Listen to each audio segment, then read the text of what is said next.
प्रणाम साथियों, सत्संग परिवार में आप सभी का बहुत-बहुत स्वागत है।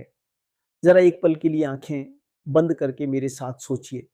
जब हम आँखें बंद करते हैं तो अंधेरा दिखता है, लेकिन कभी-कभी आपने महसूस किया होगा कि शरीर यहाँ बिस्तर पर लेटा है, लेकिन सपने में आप कहीं और घूम रहे होते हैं, किसी से बात कर रहे होते हैं या डर लगने पर आपकी नींद टूट जाती है और दिल ज़ोर-ज़ोर से धड़क रहा होता है। अब सवाल ये है कि वहाँ कौन गया था? शरीर तो यहीं पड़ा था ना? तो वो कौन-सी चीज़ थी जो उड़कर बाहर चली गई? उसी चीज़ को संतों की भाषा में एक बहुत प्यारा नाम दिया गया है, सुरत।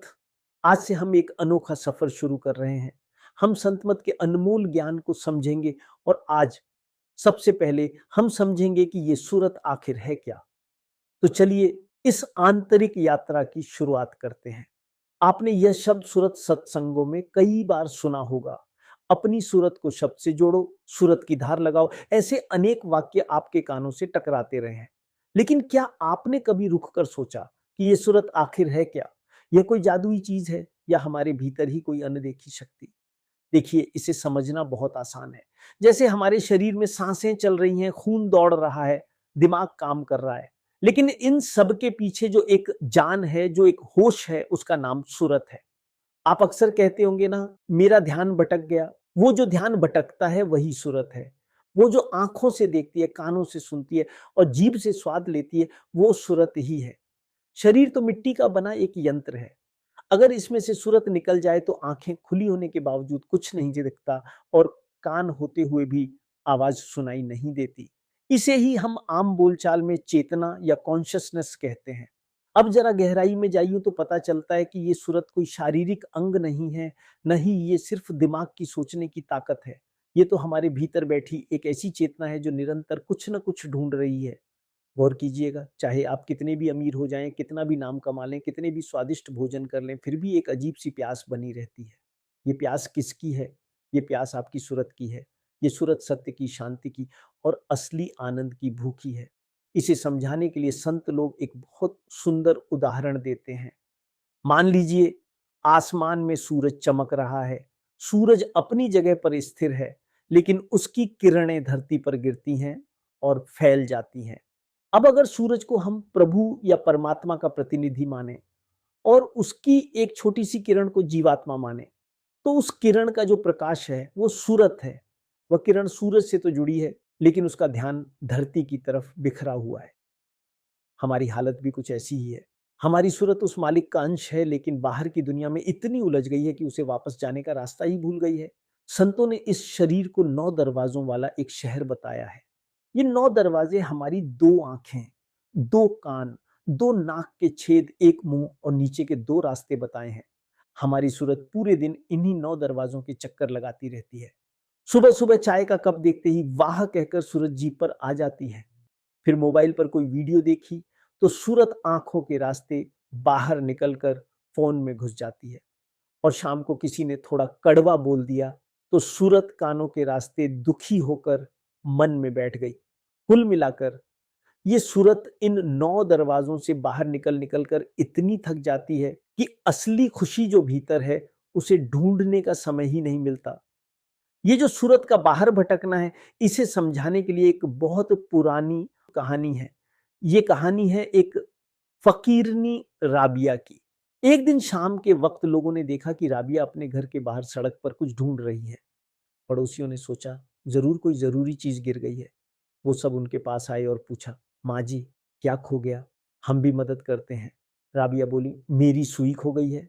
सुनते ही सब लोग सड़क पर इधर उधर सुई ढूंढने लगे, लेकिन बहुत देर तक ढूंढने के बाद भी सुई का कहीं पता नहीं चला। आखिरकार एक आदमी ने हिम्मत करके पूछ ही लिया, माँ जी, जरा ठीक से याद करो, आखिर सुई गिरी कहाँ थी?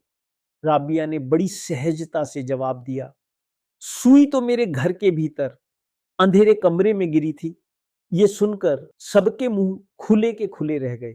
एक आदमी झल्लाकर बोला, ये क्या बात हुई? अगर सुई भीतर अंधेरे में गिरी है तो फिर वो बाहर क्यों खोज रही है? तो राबिया का उत्तर था, क्योंकि बाहर सूरज की रोशनी है और भीतर घना अंधेरा है। मनुष्य भी अपनी खोई हुई सुई यानी असली आनंद, मोक्ष और परमात्मा के खजाने को संसार के बाह्य आकर्षणों यानी इंद्रियों की रोशनी, धन, पद, प्रतिष्ठा में खोज रहा है, जबकि वह सुई उसके भीतर के अपरिचित और अंधकारमय अंतर्मन में खोई हुई है। मनुष्य का मन शरीर और भौतिक विषयों तक ही सीमित है, इसलिए वह आत्मा पर अधिकार नहीं कर सकता। जब तक मनुष्य बाहर खोजता रहेगा, उसकी सूरत अंतहीन रूप से भटकती रहेगी। सत्य को पाने के लिए सूरत को बाहर से मोड़कर भीतर के अज्ञात अंधकार में उतारना आवश्यक है। जब तक चेतना स्वयं की ओर नहीं मुड़ती, तब तक संसार में किसी भी दिशा में की गई यात्रा केवल भटकाव सिद्ध होती है। इसीलिए जब तक हम अपनी सूरत को बाहर से मोड़कर भीतर के उस अपरिचित अंधेरे में उतरने की हिम्मत नहीं करते, तब तक ये भटकाव खत्म नहीं होगा। सत्य को पाने के लिए जरूरी है कि सूरत बाहर से हटकर भीतर की ओर यात्रा करे। अब सवाल यह है कि अगर सूरत इन 9 दरवाजों से हमेशा बाहर ही जाती है, तो भीतर कैसे जाए? यही तो संत मत की खूबसूरती है। संत कहते हैं कि एक 10वां द्वार भी है, जिसे हम तीसरा नेत्र या शिव नेत्र कहते हैं, जो दोनों भवों के बीच और थोड़ा पीछे की ओर है। जब हम सिमरन करते हैं और अपनी बिखरी हुई सूरत को 9 दरवाजों से समेटकर इस 10वें द्वार पर इकट्ठा करते हैं, तो एक चमत्कार होता है। वह सूरत का जो अभी तक बाहर की रोशनी और बाहर की आवाजों की गुलाम थी, अब भीतर की दिव्य रोशनी और अद्भुत संगीत को सुनने लगती है। इसे एक उदाहरण से समझिए। जैसे किसी बर्तन में पानी भरा हो और हम उसे सूरज की रोशनी में रख दें। अगर पानी हिलता रहेगा तो उसमें सूरज का प्रतिबिंब टूटता फूटता और अस्थिर दिखेगा, लेकिन जैसे ही पानी को शांत किया, सूरज का प्रतिबिंब एकदम साफ और स्थिर दिखने लगेगा। यही हाल हमारी सूरत का है। जब तक ये बाहरी विषयों में हिल रही है, तब तक परमात्मा का दर्शन नहीं हो सकता। जिस दिन यह शांत होकर भीतर एकाग्र हो जाएगी, उस दिन मालिक खुद ब खुद दिखने लगेगा। यहाँ एक बात और समझ लेना जरूरी है। अक्सर हम मन और सूरत को एक ही समझने की गलती कर बैठते हैं, जबकि दोनों में फर्क है। मन हमारे शरीर और आत्मा के बीच का एक पुल है। आत्मा जो भी करती है, मन के जरिए ही करती है, लेकिन मन की अपनी सीमा है। मन केवल भौतिक चीजों यानी जो आंखों से दिखे और हाथों से छू सके, उन्हीं तक पहुंच सकता है। मन आत्मा या परमात्मा को नहीं पकड़ सकता। इसीलिए जब तक सूरत मन के साथ बंधी है, तब तक वो केवल संसार और माया का ही अनुभव करेगी। जब हम भक्ति और ध्यान करते हैं, तो हम मन को मारते नहीं, बल्कि उसकी दिशा बदलते हैं। जब मन बाहर के विषयों से हटकर भीतर की ओर मुड़ता है, तो यही मन सबसे बड़ा सहायक बन जाता है और सूरत को परमार्थ के रास्ते पर ले जाता है।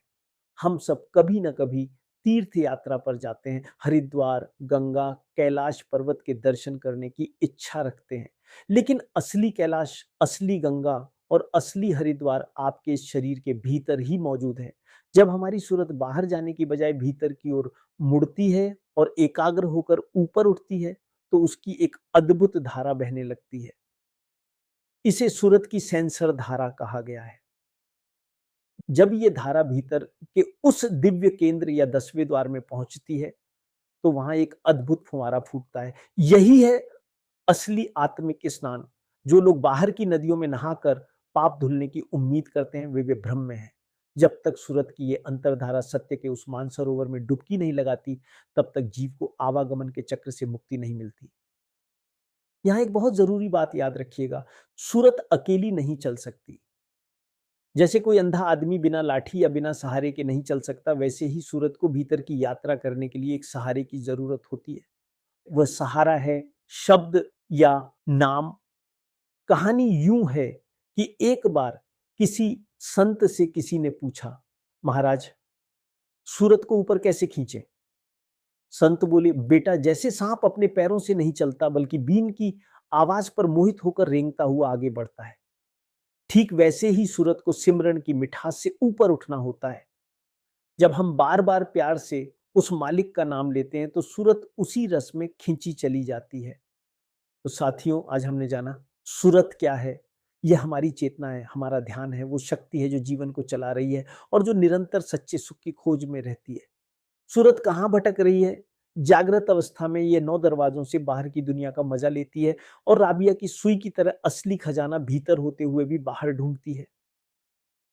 मन और सूरत में फर्क क्या है? मन शरीर और आत्मा के बीच का पुल है, लेकिन इसकी पहुंच सिर्फ बाहरी चीजों तक है। सूरत को मन से ऊपर उठकर भीतर जाना है। और इसका समाधान क्या है? सूरत को 9 दरवाजों से वापस बुलाकर 10वें द्वार यानी ध्यान पर लाना। यही असली तीर्थ यात्रा है, यही असली स्नान है और यही सूरत को शब्द से जोड़ने की प्रक्रिया है। कितनी सरल और कितनी गहरी बात है। सूरत को पहचानना ही असल में इस आध्यात्मिक सफर की पहली सीढ़ी है। आगे हम और भी ऐसे कई विषय पर बात करेंगे। अगर आपको यह सफर पसंद आ रहा है और आप इस श्रृंखला में बने रहना चाहते हैं, तो चैनल को सब्सक्राइब करना न भूलें और साथ में घंटी का बटन जरूर दबाएं ताकि आगे की वीडियो आप मिस न करें। आज के लिए इतना ही। भीतर बैठकर 2 मिनट सोचिएगा कि मेरी सूरत आज कहाँ-कहाँ भटकी और क्या मैं भी कहीं राबिया की तरह बाहर सड़क पर ही तो सुई नहीं ढूंढ रहा हूं। आपका दिन शुभ हो। जय गुरुदेव।